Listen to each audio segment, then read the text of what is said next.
Lewis Black did this bit about candy corn that I feel very connected to every time I try Weaponlord again. I find myself looking at fighting games, and there it is, as though I've never seen it before. A pre-Soul Calibur 16-bit Namco weapon battler with designs by Simon Bisley, the Lobo guy? I can't wait! Then I pick it up and push buttons while those sprites move in slow motion with a very noob-unfriendly core combat system, and I am once again left disappointed. And ironically, I like candy corn. Electronic Gaming Monthly had the whole of it with the most apt criticism I can level at it being the concepts are there, but the game isn't. And isn't that how a lot of these old fighters go? While not as god-awful as something like Criticom, it still has a lot more going for it in ideas and visual design than it does in gameplay. So, it's a good thing the former is what we do here. I'm Eric J. Chucky, and welcome to Violent Profiles, where we discuss obscure fighting games and the rosters that define them. Developed by Visual Concepts for release in 1995, on top of Weaponlord's inherent issues, the game starts you out on its second highest difficulty, and the default button mapping is all over the place, including having one of the heavy attacks mapped to a face button instead of a bumper. Did I switch my heavy attacks to the rightmost face buttons in Street Fighter II Turbo as a kid? Yes, absolutely. But I mapped both of them with some semblance of logic, and Street Fighter heavy attacks move like this, whereas Weaponlord's move like this. One could charitably compare the deliberate pace of the attacks to Tekken, but Weaponlord lacks Tekken's fluidity, especially on the heavies, which makes them a bit too awkward to use reliably. Project lead James Goddard claimed it was the end of the fourth console generation that hurt this game's success and stopped it from getting a sequel, but let's be real here, the game just isn't that good. Say it with me now. And that's a shame, because there's some really cool stuff here. It's possible to break your opponent's weapon, for example. Whether or not you kill your opponents has an impact on story mode, forcing you to fight them again in a final gauntlet if they yet live, and altering the ending depending on who you kill. There's also a metric buttload of narrative to this game for being on the SNES. If you beat the arcade mode with a character, you get extra insight into their path. There's barbarian flavor baked into every nook and cranny of this experience, like being able to disrespect your opponent by cutting their hair or breaking their helmet mid-fight, and all the post-match quotes being about barbarian honor and killing being the barbarian way. The game even opens with the thrilling sentence, "Since the dawn of time, man has battled." That's some A+ 1995 shit right there. So there's a guy called the Demon Lord Wraith who possessed the body of a warrior named Zarack and rose to power, slaying kings and uniting tribes under his evil banner, only to have a prophecy fall on his shoulders. When the moon is bleeding, gripped by the skeletal fingers of death, a child shall be born under the warrior's moon who will rise to fell the Demon Lord in combat. A little later, Zarack's advisor is like, "Yo, my lord, it's that blood moon. You should probably kill every child born under this moon." And Zarack is like, "Nah, I got a better idea. Let's wait until they grow up and have a tournament, and I'll fight the winner." Hey, that's a good enough story for me. When your logo looks like this, I really don't need much more incentive to step into the fray, so let's get into it.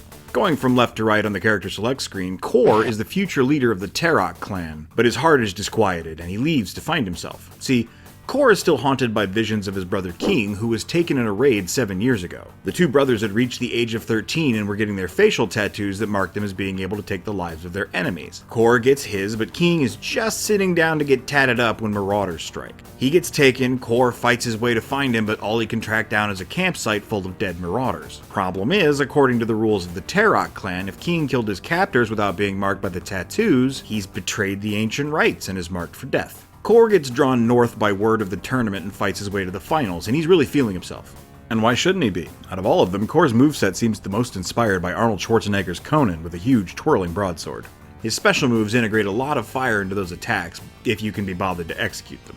Zarack sees this and offers Kor a position at his side, but Kor tells him to kick rocks and the two scuffle before they're pulled apart by officials. Which is interesting to me. You'd think the officials of the Demon Lord's tournament would just let him, kill a guy. But maybe they think Kor is badass enough to do the job and don't want to see their boss get murked before some other, less skilled fighter gets a lucky death blow in on Kor. If you're good enough at the game, however, the tournament officials were right to be worried. Kor slays the Demon Lord and in doing so discovers the true identity of fellow fighter Bane was King the whole time. Kor is overcome with grief and insists his brother should not have been marked for death, that he should have been allowed to kill in self-defense. Sacred tattoos be damned. Kor laments that his brother did not reveal his true nature to him and is haunted by visions of his decapitated face for the rest of his days. I love it when you put extra effort into beating a game and it makes the ending shittier. Kor is one of only 2 fighters in the game with a special ending, the other being Zarack, who you can't even use in story mode without cobbling together a special password. If you beat the game as Kor without killing Bane, he just wins and goes back to wondering where his brother is.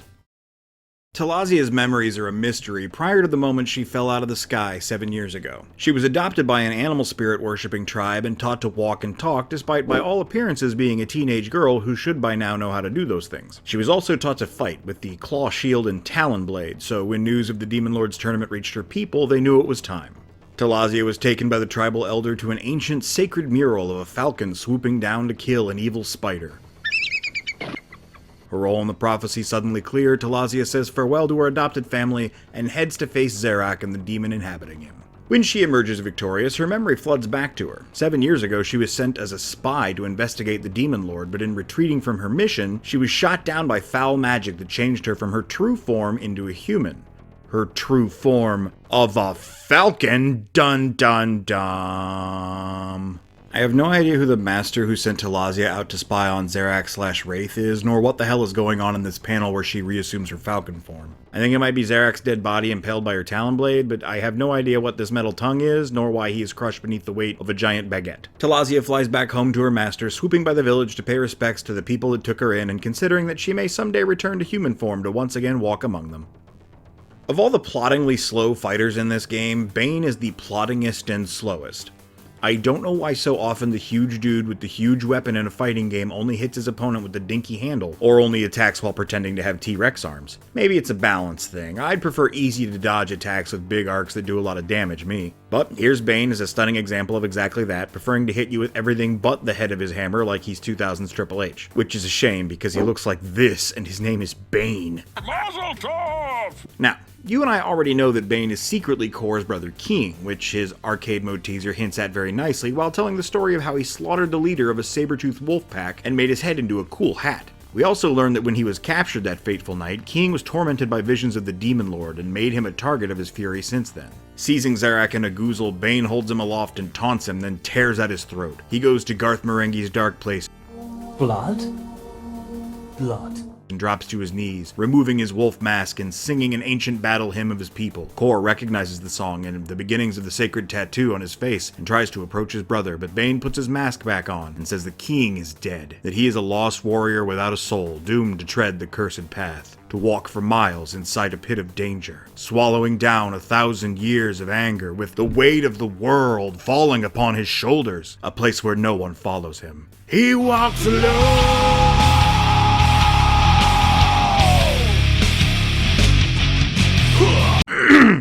Moving on. Everything started coming up Zorn when the warrior thief went tomb raiding with his bros and discovered an ivory axe and mysterious orc skull, there are orcs in this now I guess, that he thought would serve well as a shield. However, like some kind of reversed He-Man, when he held the weapon and shield aloft, he was filled with a paranoid rage. Certain his fellows wanted to steal his new toys, he slaughtered them all as the eyes of the skull shield and his own began to glow blood red. Zorn no longer wanted to be a plucky thief, he wanted battle and glory. He entered the Dragon Tournament and ascended the ranks so swiftly that the Demon Lord gave him a bye into his own tournament. Barbarians have a lot of tournaments, I guess, or maybe it just happened to be Barbarian Evo, I don't know. Zorn fights exactly how you'd expect Bane to, with long reach and heavy strikes on most of his attacks, proving that at least in this case balance wasn't the issue, and for whatever reason they just decided to cuck Bane. I have dreams too! My favorite special of Zorn's is the Axe Yeet, a move he undoubtedly used to ascend to his position of honor among the tournament scene. Despite Zarack's favor, Zorn is filled with hatred for the Demon Lord and is driven to slaughter him when the tournament is complete. It is only at this time that the shield reveals itself to be the skull of an orc general serving under the demon Wraith, who the opening crawl led me to believe was the one possessing Zarack. This whole time I've been working under the impression that they were the same entity, or the more likely explanation that at some point during development Zarack's name was Wraith and they forgot to change the opening text, but no. Here we are. As the ending text itself says, none of it makes any sense. Wraith rises from the nearby Great Pit of Sin, collects the skull shield, and gets to moseying while Zorn throws a little pity party for himself for getting hoodwinked by a skull full of demons. On to my favorite character to play, Gentai, a warrior queen with incredible prowess who fought with honor and refused to kill her opponents unless absolutely necessary. Her father taught her everything she knows, but he never returned from his last campaign, and since his sword was sent home to his family, Gentai assumed him dead. With it, she became the greatest fighter in the lands and earned a spot in Zarack's tournament, which made her sad because she realized she'd probably have to kill him when she won. Which is some subtly badass shit. Oh, the Demon Lord has offered me entry into his tournament. I don't think this guy's gonna let me spare his life when I hand him his ass on a plate. Lame. In a surprise twist, when she defeats Zarack, he isn't revealed to secretly be her father. Instead, she just revolutionizes the tournament circuit and stops all the killing so people can bask in the glory of fighting honorably. Since that ending is kind of underwhelming, the game treats us to the sting of this face and the threat that there may be a greater evil than Zarack still lurking out there somewhere. The final combatant selectable without a password is Devada, one of the most visually arresting members of the roster with her gray skin and slashy tattoos. As a youth, she craved the power of sorcery, but only the males in her family were allowed to pursue the arcane arts, so she was cast into the slave mines for her impudence. Like any good enemy of the patriarchy, Devada continued to practice her magic in secret until she was able to break free of the pits and control her father. Unfortunately, she took it too far and also murdered all of her brothers, an act which set her even farther along the path to evilness. It also nearly killed her, saved only by the power in her family's heirloom magic orb. Unable to leave the castle until the orb was slaked with the energy of enough fresh kills, Devada used her magic to draw unwary travelers into her lair and sacrifice them to the orb. Finally strong enough to make her exit, she enters the tournament hoping to rip out the heart of Zarack himself and use it to sever her dependency on the orb. Devada fights with a double-bladed sword that also serves as her magic staff. Much like Bane, her attacks are shorter range than you'd expect, but she makes up for it with projectiles and teleports, and she's regarded by the internet as the best character in the game for this reason. If you agree, it should be a snap for you to defeat Zarack and allow Devada to absorb his soul, freeing her from the orb and granting her the power to rule the world as a cruel tyrant of sorcery.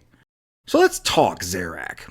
He's got some good final boss energy, evil spider armor, decent normals, decent specials. He's not quite Shao Kahn, but he's pretty cool, and he's playable, which was still kinda noteworthy at the time for a boss character. Looking into Zarack's backstory via arcade mode, it becomes apparent that it wasn't so much that he randomly decided to not pursue children born from the Skull Hand Blood Moon Hook Car door, but that he tried and his wizards weren't good enough to figure out who they all were. So he settled on them finding the best ones, which were the Tarok twins, Kor, and King. Sweet, says Zarack. Go run their fades. I'm not coming just in case they're good enough to kill me now. That, of course, turned out to be a huge misstep as the twins slaughtered the shit out of his men. Zarack immediately realized the error of his ways. He had broken the warrior's code of always facing your opponent in honorable one-on-one combat, a lesson taught to him by the man who trained him to fight before he got possessed by demons or whatever. Vowing to never break the code again, he sets things in motion for his eventual tournament, which he wins, of course. If you don't kill Bane and Kor, you get a partial ending where Zarack reigns supreme and declares there is no Weaponlord. But if you do, in the grand tradition of shittier secret endings, Zarack goes through a long, drawn-out explanation of events that it was in fact Wraith who ordered Zarack not to interfere with the prophecy, and they fought to the death 7 years ago with Zarack emerging as victor. In the present, Zarack's sentient spider armor, whose name is Recluse by the way, absolutely astonishing, informs him that he too was born under the warrior's blood moon, and he is the true Weaponlord. There's the briefest of celebrations before Wraith hauls his happy ass up out of the sin pit and says, "The prophecy has not yet been fulfilled. I have been waiting to take back what is mine. It is now time for you to accept your punishment, Zarack. But don't worry, this time I won't underestimate you, son."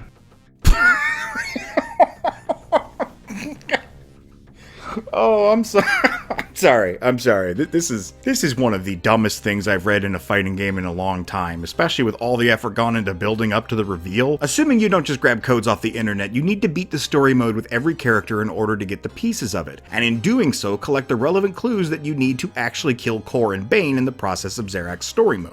It's actually built pretty well, encourages replay, and is just the right amount of obtuse. And given the way it's all structured, you even get the questions popping up between the opening of the game and the various endings. It's organic. It's actually well done. But then you get to the ultimate ending, and OMG WTF BBQ Wraith is Zarack's dad. What an inconsequential stinger. Hilarious. Nobody could actually care. Maybe if Zarack weren't equally as evil, or it was revealed that Wraith was Gentai's father, which he actually might be, given some hints in the plot. Or killing Wraith merely freed him from his flesh prison, and all the bloodshed of the tournament granted him greater power in his unbound form, or something. This would be a revelation of consequence. But no, this is nothing. Absurd, delightful 90s nonsense. I don't know about you, loyal viewers, but I could use a good game for a change. Next time on Violent Profiles, let's take a look at the first 2 entries in a series that fans are roaring for to make a return. If you enjoyed this video, please remember to leave a like and comment about why. It tells YouTube to promote the show to other people. Don't forget to subscribe if you're not already, and support us on Patreon at the new low price of the $5 tier to get new episodes a month early. Shout out to all the names currently on screen for doing exactly that. Until next time, white out.